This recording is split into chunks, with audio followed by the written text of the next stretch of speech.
Hello everyone, very good morning all of you.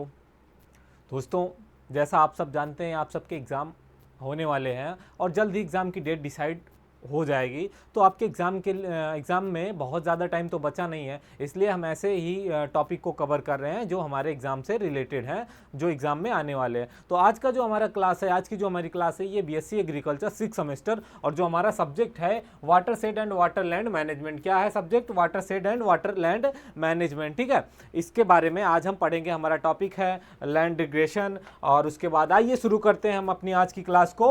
और क्या है देखते हैं उसको। पहला जो हमारा टॉपिक है, इसमें भूमि निमीकरण या फिर लैंड डिग्रेशन। ये क्या है? भूमि निमीकरण किसे कहते हैं? तो इसको सीधा सरल भाषा में समझते हैं।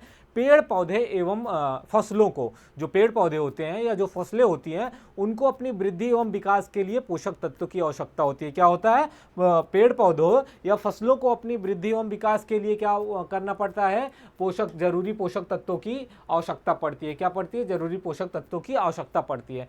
तो ऐसी अवस्था जहाँ पे पेड़ पौधे या फसल अपनी वृद्धि के लिए जो जरूरी पोषक तत्व हैं, जब उनको नहीं मिलती है या फिर जमीन में, मिट्टी में पोषक तत्वों की कमी होने लगती है, तो अब ऐसी अवस्था को क्या कहते हैं? भूमि निमीकरण कहते हैं। एक बार इसको फिर से समझने की कोशिश करते हैं कि भूमि निमीकरण किसे कहते हैं। भूमि निमीकरण वह प्रक्रिया है जब पेड़ पौधों एवं फसलों को उनको अपने वृद्धि एवं विकास के लिए जरूरी पोषक तत्व नहीं मिलते हैं या जरूरी पोषक तत्वों की कमी होने लगती है। तो ऐसी स्थिति को क्या कहते हैं साथियों? ऐसी स्थिति को कहते हैं भूमि निमीकरण। क्या कहते हैं? भूमि निमीकरण। ठीक है, इसको देखते हैं। कृषि एवं पशुधन उत्पादन, शहरीकरण, वनों की कटाई और चरम मौसम की घटनाएं जैसे सूखा, तटी बाढ़, जो मिट्टी को खारा बना दे रही हैं, जैव विविधता और पर्यावरण को नकारात्मक रूप से प्रभावित करता है। ठीक है, ये सारी जो चीज़ें हैं, कहीं ना कहीं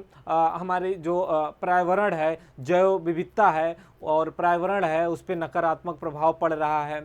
और आज के समय में आधुनिक वनों की कटाई, शहरीकरण और वनों से वो क्या कहते हैं, वाहनों से निकलने वाले धुएं, ये सब क्या है? एक तरह से हमारे जो हमारा पर्यावरण है उसको प्रभावित कर रहे हैं। ठीक है, तो भूमि निमीकरण आप लोगों ने समझा कि भूमि निमीकरण किसे कहते हैं।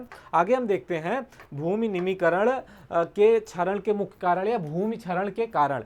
भूमि की कटाव के कारण या क्षरण के कारण, ये सवाल भी पूछा जाता है कि भूमि के कटाव या भूमि के क्षरण के क्या कारण हो सकते हैं। ठीक है, तो पहला कारण है वनों की कटाई। जब वनों की कटाई अत्यधिक मात्रा में होती जा रही है, तो वर्षा के द्वारा या हवा के द्वारा मृदा में कटाव हो रहा है, भूमि का क्षरण हो रहा है। कैसे हो रहा है? अब वनों की कटाई के लिए हम क्या करते हैं? वनों की कटाई से हमें लकड़ी, ईंधन और वनों के उत्पादों की मांग में वृद्धि के परिणाम स्वरूप क्या कर रहे हैं? वनों की कटाई तेजी हो रही। देखिए, जैसे जैसे जनसंख्या बढ़ रही है, लोगों की बेसिक नीड्स, आवश्यकताएं भी बढ़ रही हैं, उसके हिसाब से वनों से हमें लकड़ी, ईंधन या फिर जो है वनों से प्राप्त उत्पादों की जो मांग है उसमें वृद्धि हो रही है। तो इसकी वजह से क्या हो रहा है? वनों की कटाई होती जा रही। अब जब वनों की कटाई तेजी से हो रही है, जिससे भूमि संसाधन का क्षरण हो रहा है। ठीक है, क्या हो रहा है? भूमि संसाधन का क्षरण हो रहा है। जब वनों की कटाई होती जा रही, बारिश या फिर मिट्टी के द्वारा क्या हो रहा है? बारिश एवं पानी, उसके द्वारा, हवा के द्वारा,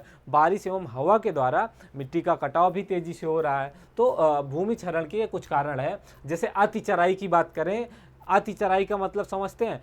पशुओं के द्वारा घास को अत्यधिक, जो हरी घास है उनको अत्यधिक मात्रा में चराई करना। ठीक है, या फिर हरी वनस्पतियों का सेवन करते हैं। जो मवेशी होते हैं, पशु होते हैं, वो अत्यधिक घास और अन्य हरी वनस्पतियों का सेवन करते हैं, तो वो अति चराई करते हैं। क्या करते हैं?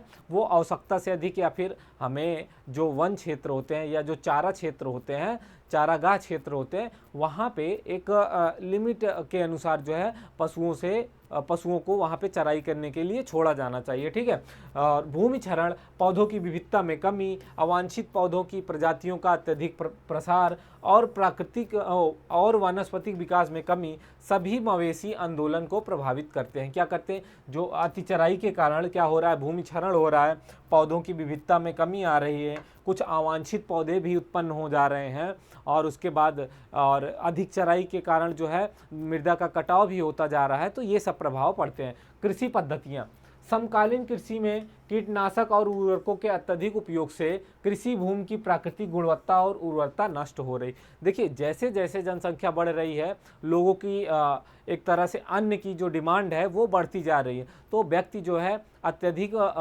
उत्पादन प्राप्त करने के लिए अधिक मात्रा में कीटनाशक या फिर उर्वरकों का प्रयोग कर रहा है। कीटनाशक, रसायन का और उर्वरकों का प्रयोग कर रहा है। इससे क्या हो रहा है, जो भूमि है, भूमि की प्रकृति गुणवत्ता, जो मिट्टी की संरचना है, मिट्टी की भौतिक दशा जो है, उसमें क्या हो रहा है, परिवर्तन हो रहा है। दिन ब दिन मिट्टी जो है बंजर होती चली जा रही है, उसकी प्रकृति खराब होती जा रही है और उर्वरता भी उसकी नष्ट होती जा रही है। ये जो रासायनिक उर्वरक या जो रासायनिक कीटनाशक होते हैं, ये सब हमारी फसलों के लिए तुरंत की अपेक्षा में बहुत तेज़ प्रभाव करते हैं और हमारी फसलों की रक्षा करते हैं और उत्पादन में वृद्धि करते हैं, लेकिन ये धीरे धीरे मिट्टी की जो दशा है, भूमि की जो दशा है, प्रकृति है, उसको खराब करते जा रहे हैं। औद्योगिकीकरण, देश की अर्थव्यवस्था के लिए उद्योगों का उदय, अत्यधिक वनों की कटाई। देखिए, अब औद्योगिकीकरण को समझते हैं तो जब हम किसी भी क्षेत्र में और कोई औद्योगिक प्लांट, फैक्ट्रियां लगाने के लिए अत्यधिक मात्रा में क्या कर रहे हैं, वनों का कटाई कर रहे हैं और भूमि की खपत जो है उस बिंदु तक ले जा रहे हैं जहां भूमि का स्वाभाविक रूप से सुधार करने की क्षमता नहीं। हम आज के समय में विज्ञान के उसमें इतना औद्योगिकीकरण होता जा रहा है, जमीन, वनों को काटा जा रहा है, मिट्टी की दशा में परिवर्तन आ रहा है, तो ये एक आने वाले समय में एक ऐसी दशा उत्पन्न होगी जो संभाले से नहीं संभलेगी। तो इस पे भी हमें विशेष ध्यान देना चाहिए। आगे बात करें शहरीकरण। देखिए, भूक्षरण के कारण में एक जनसंख्या वृद्धि, अधिक आवासीय क्षेत्रों और वाणिज्यिक क्षेत्रों की मांग है। क्या है कि जो अधिक शहर बसते जा रहे हैं और वाणिज्यिक क्षेत्र होते जा रहे हैं, उससे भी भूमि का क्या हो रहा है, क्षरण हो रहा है। भूमि निमीकरण के नियंत्रण, भूमि का निमीकरण का नियंत्रण कैसे कर सकते हैं। भूमि की निमीकरण से आपने समझा कि भूमि के आवश्यक पोषक तत्व या पौधों को अपने जीवन चक्र पूरा करने के लिए जो आवश्यक पोषक तत्व होते हैं, जब उनकी कमी होने लगती है तो ऐसी दशा को क्या कहते हैं, या फिर ऐसी प्रक्रिया जो उत्पन्न होती है उसे क्या कहते हैं, भूमि निमीकरण कहते हैं। भूमि निमीकरण पर नियंत्रण कैसे पाया जा सकता है, कैसे रोका जा सकता है और भूमि की उर्वरता को कैसे बनाए रखा जा सकता है। देखिए, तो पहला है पट्टी खेती या वैकल्पिक पट्टियों में क्या है, खेती की गई फसलों को बेकार क्या है, बेकार पानी की आवाजाही को रोकने की एक विधि है। क्या है, जो बेकार पानी है उसकी जो आवाजाही होती है उसको रोकने की एक विधि है। क्या है, पट्टी खेती। फसल चक्रण एक कृषि पद्धति है जिसमें मिट्टी को फिर से भरने में सहायता के लिए चक्रण रणनीति का उपयोग करके एक क्षेत्र में विभिन्न फसलों की खेती की जा सकती है। देखिए, भूमि निमीकरण पे नियंत्रण करने के लिए हमें पट्टी खेती करनी चाहिए। पट्टी खेती करने से क्या होता है, बेकार पानी की आवाजाही रुक जाती है। और फसल चक्रण एक पद्धति है जिसमें मिट्टी को फिर से भरने के लिए सहायता के लिए चक्रण रणनीति का उपयोग करके एक ही क्षेत्रों में अलग अलग फसलों को, विभिन्न फसलों को उगाया जा सकता है। ठीक है। अगला है रिज और फारो निर्माण। रिज और फारो निर्माण, इससे निमीकरण रोकने में कैसे सहायता मिलती है, तो यह उन प्रक्रियाओं में से एक है जो मिट्टी के खराब होने का कारण बनती है। क्या है, यह उन प्रक्रियाओं में से है जो मिट्टी के खराब होने का कारण बनती है। वह मिट्टी का कटाव है। अपवाह को रोकने या कम करने के लिए सिंचाई के दौरान मेड़ और नाली बनाकर इसे बचाया जा सकता है। ठीक है। जब हम खेतों की सिंचाई करते हैं तो उसमें क्या होता है, पानी का जो अपवाह होता है उसको कम करने के लिए, ताकि मृदा की जो एक तरह से उर्वरता है, मृदा की जो उर्वरता है, इसे बचाया जा सके। क्या किया जाए, बचाया जा सकते। इससे बचने के लिए हम क्या करते हैं, मेड़ और नाली का उपयोग करते हैं ताकि इसको बचाया जा सके, इसको उर्वरता। बांधों का निर्माण या क्या है, आमतौर पर आवाजाही को धीमा करने या रोकने के लिए, किसको, पानी की आवाजाही को धीमा करने या रोकने के लिए, ताकि मिट्टी वनस्पतियों का समर्थन कर सके। क्या कर सके, जो मिट्टी है वो वनस्पतियों को उगने दे, उनको रोके रखे। ठीक है। तो इस पे आगे बात करें समोच्च खेती। ये समोच्च खेती क्या है, तो यह रूप जो है पहाड़ों पर आम है। कहाँ पे देखे होंगे आप, समोच्च खेती या पहाड़ों पर यह खेती की जाती है, क्योंकि पहाड़ों की जो भूमि होती है वो तो समतल होती नहीं है, कुछ ऐसी आकृति होती है पहाड़ों की, मान लीजिए ऐसी कुछ आकृति होती है, तो उस पर क्या किया जाता है, समोच्च ऐसे बना के उस पर खेती किया जाता है। तो यह क्या है, यह पहाड़ी है और यह किसको रोकती है, या कटाव को रोकती है। कैसे रोकती है, जब पानी वर्षा होती है तो पानी ऊपर से नीचे की ओर आता है, तो जब अगर बीच में अवरोध डालेंगे तो पानी क्या होगा, उसका कटाव क्या होगा, धीमा हो जाएगा और क्या करते हैं, अफवाह को इकट्ठा कर और मोड़ देते हैं। क्या करते हैं, कटाव को रोकने के लिए प्रभावी ढंग से अफवाह को क्या करते हैं, रोक देते हैं या फिर मोड़ देते हैं। तो इससे क्या होता है, कटाव कम हो जाता है। अगला जो हमारा है ये है मरुस्थलीकरण या डेजर्टिफिकेशन। क्या है, तो मरुस्थलीकरण वह प्रक्रिया है जिसके द्वारा मानव या फिर प्रकृति निर्मित कारकों, देखिए ये मरुस्थलीकरण आप समझते हैं मरुस्थल क्या होता है। तो मरुस्थलीकरण वह प्रक्रिया है जिसके द्वारा क्या होता है, या तो प्रकृति या फिर मानव दोनों के द्वारा निर्मित कारकों के कारण भूमि की जो जैविक उत्पादकता होती है कम हो जाती है। क्या होती है, या तो कहीं कहीं क्षेत्रों में भूमि की जो संरचना है, दशा है, वह एकदम मरुस्थली है, वह प्राकृतिक कारण है। लेकिन कहीं कहीं अब जो मानव है उसका, मानव भी उसका जिम्मेदार है जो भूमि का मरुस्थलीकरण होता जा रहा है। अब मरुस्थलीकरण क्या होता है, भूमि की जैव उत्पादकता कम हो जाती है। क्या होता है, शुष्क भूमि में शुष्क और अर्ध शुष्क भूमि की क्या होती है, जैव उत्पादकता कम हो जाती है। तो इसी को क्या कहते हैं, मरुस्थलीकरण कहते हैं। मरुस्थलीकरण के कारण क्या है, इसके होने के क्या कारण है, तो हम इस पे चर्चा करते हैं। तो देखिए पहले तो हम मानव निर्मित कारक की बात करें कि मरुस्थलीकरण के जो कारण हैं वह मानव निर्मित कारण या फिर मानव के द्वारा जो कारण है वो क्या है। तो सबसे पहला अतिचराई की बात करें तो यह भूमि की उपयोगिता, उत्पादकता और जैव विविधता को कम करता है। क्या करता है, अगर आवश्यकता से अधिक चराई की जाए तो यह भूमि की उपयोगिता, उत्पादकता और जैव विविधता को कम करता है।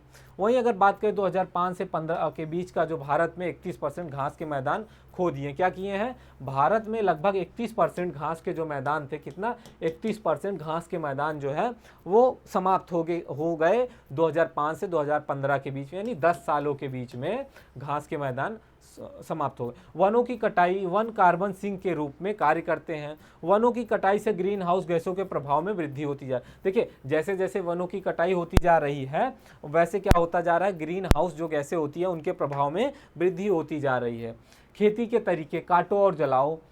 कृषि पद्धति मिट्टी के कटाव के खतरे को बढ़ाती है। क्या होता है, कुछ कृषि पद्धति हैं जो खेती की जाती है वो मिट्टी के कटाव को क्या करती है, बढ़ावा देती हैं। जैसे कि आवश्यकता से अधिक जुताई करना भी मिट्टी के कटाव का एक कारण है। उर्वरकों का अति प्रयोग हो गया, अतिवृष्टि, मिट्टी की खनिज संरचना को असंतुलित करना, अधिक मात्रा में मिट्टी की खुदाई करना, ये सब जो कारक हैं ये कहीं ना कहीं मरुस्थलीकरण के एक विशेष कारण है जो मानव के द्वारा निर्मित है। जलवायु परिवर्तन की बात करें कि जलवायु के द्वारा कैसे होता है, तो यह तापमान, वर्षा, सौर विकिरण और हवाओं में स्थानिक और अस्थायी पैटर्न के परिवर्तन के माध्यम से मरुस्थलीकरण का बढ़ रहा है या फिर मरुस्थलीकरण को बढ़ा सकते हैं। कैसे, अत्यधिक ताप या फिर वर्षा अधिक, सौर विकिरण और हवाएं, ये सब भी एक एक कारक हैं जो मरुस्थलीकरण के जिम्मेदार हैं। प्राकृतिक कारण की बात करें तो जैसे प्राकृतिक आपदाएं हो गई। अगर मरुस्थलीकरण का कारण की बात करें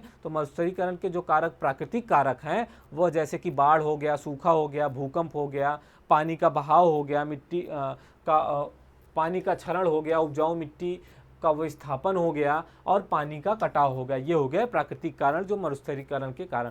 हवा का कटाव की बात करें तो हवा के द्वारा रेत का आक्रमण भूमि की उर्वरता को क्या करता है, कम कर देता है, जिससे भूमि मरुस्थलीकरण के लिए अति संवेदनशील हो जाती है। हवा के द्वारा जब हवा के साथ रेत उड़ के आती है तो वह भी जो है हमारे खेत की एक तरह से उर्वरता को कम कर देती है। ठीक है, मरुस्थलीकरण के प्रभाव कहाँ कहाँ पड़ते हैं, तो मरुस्थलीकरण के प्रभाव सबसे ज़्यादा पर्यावरण पे पड़ता है। उसके बाद वनस्पतियों का भी विनाश होता है, जमीन बंजर होने लगती है, भूमि का क्षरण होता है, प्राकृतिक आपदाओं में भी वृद्धि होती है और भूमि निम्नीकरण भी होता है। ठीक है, और जल प्रदूषण बढ़ता है और जैव विविधता को नुकसान और प्रजातियों का विलुप्त होना। देखिए इतने सारे प्रभाव पड़ते हैं किस पे, मरुस्थलीकरण होने के। अगर मरुस्थलीकरण की तरफ बढ़ रहे हैं जो मानव कारक है, इससे इतना प्रभाव पड़ता है मानव जीवन पे। आर्थिक प्रभाव की बात करें तो प्राकृतिक जोखिम की घटनाओं में वृद्धि होती है। जैसे कि अगर आर्थिक प्रभाव क्या पड़ता है मरुस्थलीकरण से, तो प्राकृतिक घटनाओं में वृद्धि हो रही है। क्या हो रहा है उसकी, जैसे कि बाढ़, भूस्खलन, कृषि उत्पादकता को खतरा, पुनरावर्ती प्रभाव गरीबी को बढ़ाते हैं और अर्थव्यवस्था की कुल उत्पादकता भी घट जाती है।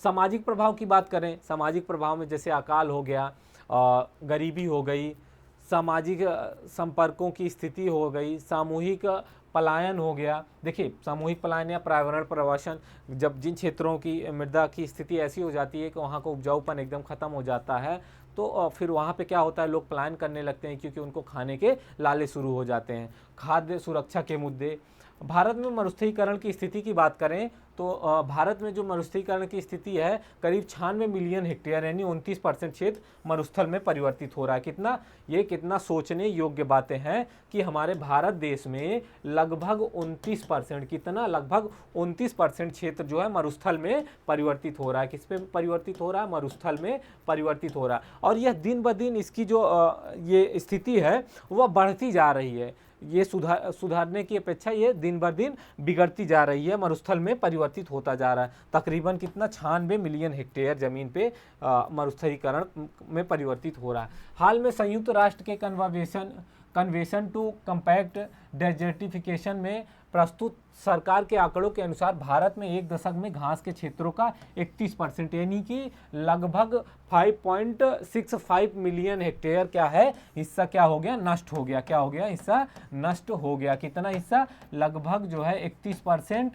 और हेक्टेयर मिलियन में बात करें तो 5.65 मिलियन पर हेक्टेयर, ठीक है, 5.6 मिलियन पर हेक्टेयर। वहीं भारत में 2003 से 2005 और 2011 से 13 के बीच में 29 से 26 राज्यों में मरुस्थलीकरण के स्तर में वृद्धि देखी गई है और देश में लगभग 80% से अधिक क्षरण की स्थिति सिर्फ 9 राज्यों में है। कितना, भारत के 9 ऐसे राज्य हैं जहां पे सबसे अधिक मात्रा में क्षरण की स्थिति है। कितना, 9 राज्य, ठीक है, भारत के 9 ऐसे राज्य हैं जहां पे क्षरण की स्थिति हो रही है। और उसके बाद 29 में से लगभग 26 राज्य ऐसे हैं, भारत के 29 में से 26 राज्य ऐसे हैं जहां पे मरुस्थलीकरण के स्तर में बहुत तेजी से क्या हो रहा है, वृद्धि हो रहा है। ठीक है, भारत के 29%, कितना, 29 राज्यों में, लगभग 29 राज्यों में लगभग 25 राज्य ऐसे हैं भारत के जिसमें जो है लगभग 25 में क्या होता जा रहा है, ये मरुस्थलीकरण बढ़ता जा रहा है। क्या होता जा रहा है, मरुस्थलीकरण बढ़ता जा रहा है। वहीं अगर चारे की बात करें तो चारागाह का भी लगभग 31% जो चारागाह नष्ट हो चुका है भारत में। तो ये थी एक स्थिति हमने देखी, उस पर देखा, उसको अध्ययन किया कि मरुस्थलीकरण के क्या प्रभाव पड़ते हैं, क्या मरुस्थलीकरण क्या होता है और मानव जीवन में क्या उसके प्रभाव पड़ते हैं और मरुस्थलीकरण के कौन कौन से प्राकृतिक कारण हैं और मानव निर्मित कारक हैं, उसका हमारे सामाजिक आर्थिक परिवेश पे क्या प्रभाव पड़ता है। ठीक है, और भूमि निमीकरण के बारे में हमने देखा कि भूमि निमीकरण क्या है, भूक्षरण क्या है, ये सब पे हमने आज चर्चा की। ठीक है, तो आज की जो हमारी क्लास होती है साथियों, इसको यहीं पे समाप्त करते हैं और मिलते हैं एक अगली क्लास में एक नई वीडियो के साथ जो आपके लिए एग्जाम के लिए बहुत इंपॉर्टेंट क्लास होगी। तब तक के लिए जय हिंद, जय Bharat. Thank you for everyone.